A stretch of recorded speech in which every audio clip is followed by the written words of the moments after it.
So today we're going to start with transformational geometry. And all that a transformation is, it's a way to demonstrate a change in position or a fixed position for each point in a plane. We could be talking about points, we could be talking about triangles, it doesn't really matter. Transformations will occur when the location, the size, or the orientation of a figure is changed. And anytime you begin with an original figure and you end up in another figure, the beginning figure happens to be called the pre-image, and the resulting figure happens to be called the image. So the first one that we're going to do is line reflection. Line reflections happen to be shown symbolically as a little letter R. A line reflection is a type of transformation in which a figure or a point is reflected over a given line as if in a mirror image. So if we were to do with point A and reflect it about this line, the reflection would be somewhere over here, and we would call it A prime. So notation, if a pre-image of a point is A, then the image point is A prime. You can't call it A again, so you got to call it A prime. If you flip it again, maybe it's A double prime. You flip it again, it's A triple prime, etc. So what we need to do is we need to be able to plot the following points and then find the images of them given the following transformations. So the first point that we're going to plot is 2, 3. So 2, 3, this is A. We want to reflect this about the x-axis. Well, the x-axis happens to be this guy right here. Reflecting over the x-axis, what's nice about this is you can actually just count the points that you are away from the x-axis and be equally distant on either side. So if you are 3 points away from the x-axis, you're above it, then you're going to go 3 points below it. You're going to plot your new point. This is called, again, my orientation is not so great, this is called A prime. If you pull out the ordered pairs of A prime is going to be 2, negative 3. When you plot B, negative 2, 4, and B happens to be 1, 2, 3, 4 points above the x-axis, so I'm going to go 4 points below the x-axis. There's my B prime. When I pull out the ordered pairs for B prime, you're getting negative 2, negative 4. What you might notice is that when you reflect over the x-axis, notice how the x-coordinates of both points stay the exact same, but the y-coordinates didn't stay the same. The y-coordinates happen to change sign. So you've just found the rule for reflecting about the x-axis. The x-coordinate stays the same, the y changes sign. Well, on the next one for C and D, they want you to reflect over the x equals 0 line. Well, which axis is x equals 0? It's a vertical line going through 0, so the x equals 0 line happens to be the y-axis. So another name for x equals 0 would be the y-axis, where if we actually go back to problem 1, another name for reflecting over the x-axis would be to reflect over the y equals 0 line. Well, let's see if we can figure out a rule here. If we plot negative 3, negative 2, which should be C, and we want to do C prime, we happen to be 3 units to the left of the y-axis, so we're going to go 3 units to the right. This becomes your C prime. The coordinates of C prime become 3, negative 2. If we now plot D, 0, negative 1, which is right here, to plot D prime, well, I can't go anywhere on the y-axis. So this is kind of one of those points where the reflection about the y-axis for a point that's on the y-axis just remains that point. Whoopsie. So let me just try this up again. Whoops.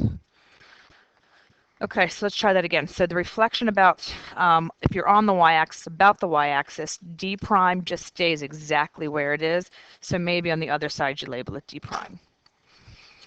Not so much with the point D, but hopefully with point C, you can find a rule that talks about the reflection about the y-axis. And in the reflection about the y-axis, look at C to C prime.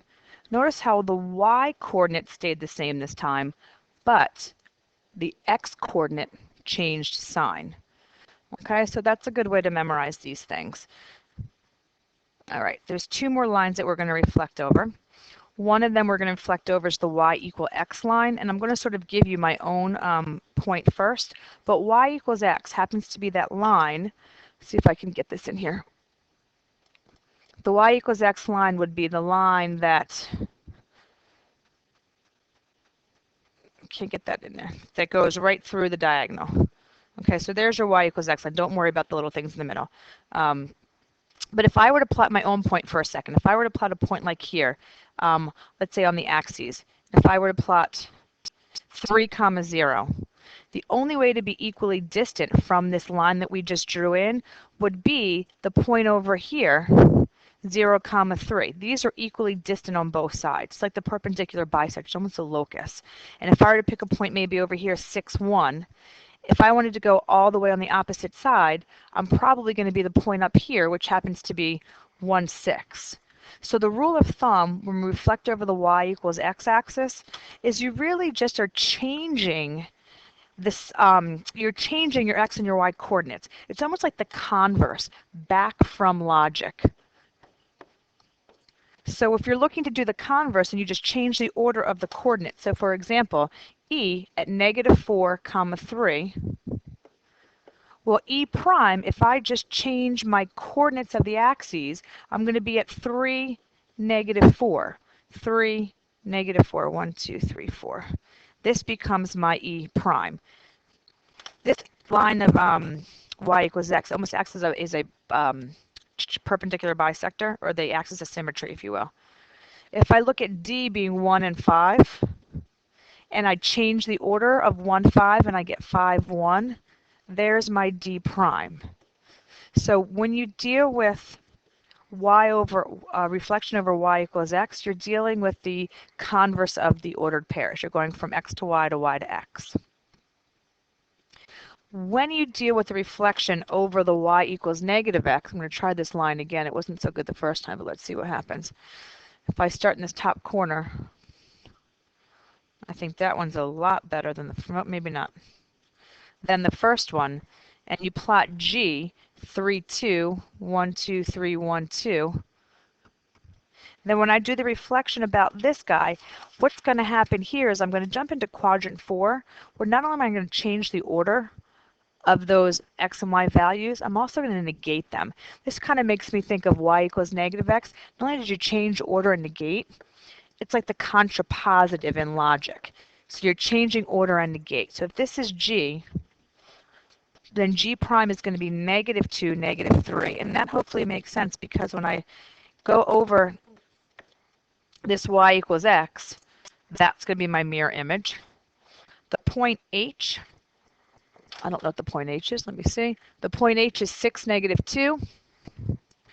So if I've got 6, -2 for h, 6, -2 for h, if I do my h prime and I change and negate, I'm going to do 6, -2 becomes +2, -6. +2, -6. And then here's my h prime, and again, that will be the fold over the y equals -x. So sort of to recap all of this, when you reflect about the x-axis, or the y equals 0 line, when you take your ordered pair x, y, the x stays the same, the y changes sign. Let me try to get this. I don't know what's going on here. Can't slide that over, but x stays the same, y changes sign. Here we go. When you reflect over the y-axis, which is the x equals 0 line, over the y-axis, the x changes sign, but the y stays the same. So y-axis, y stays the same, x changes, x-axis, x stays the same, y changes. When you've got the y equals x line, I think it's a good idea to think about the converse, which means you change the order of the ordered pair. So x to y goes to y then x. And when you've got the y equals -x, you kind of think about the contrapositive. So that means the x to y goes to -y, -x. These lines of reflections, okay, they're also like the axis of symmetry, because you can fold over and make the points equally distant on both sides of that particular line.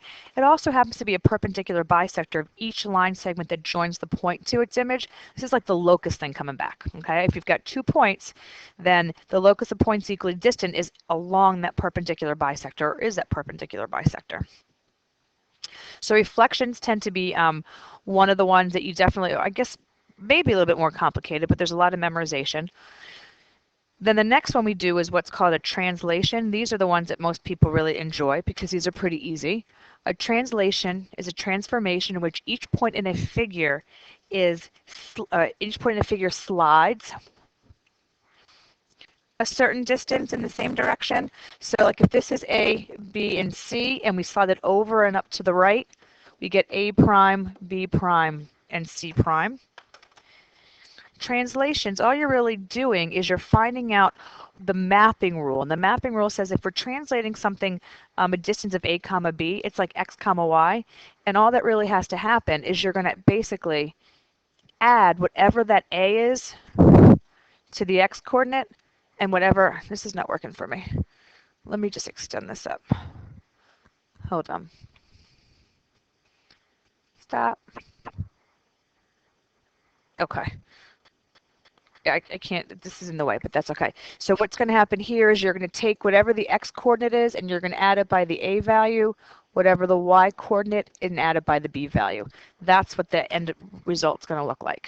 So what is the image of point P, negative 3, 2, under the transformation of T, transformation, or T translation, excuse me, to negative 6?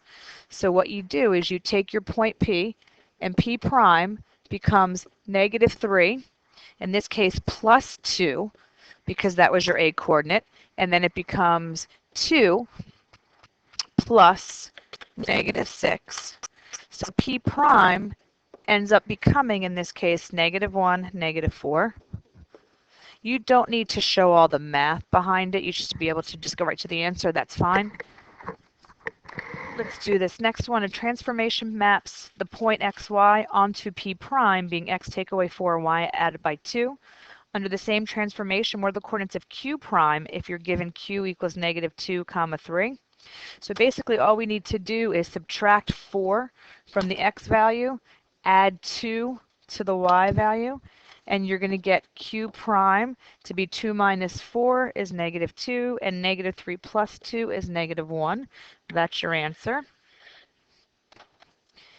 And on this last problem, it's asking you to, if a translation maps 3, 1 onto negative 4, 2, what is the image of 4, negative 1 under the same translation? Well, you have to basically say to yourself, how am I getting from this x value to this x value? And you're subtracting 7. How are you getting from y to y? You're adding 1. So the translation that you're making is t negative 7 comma 1. So if I take this point, 4 comma negative 1, and I do subtract by 7, add by 1, I'm going to get my new point, and it's going to look like negative 3 comma 0. Okay, that's it. Good luck on the homework.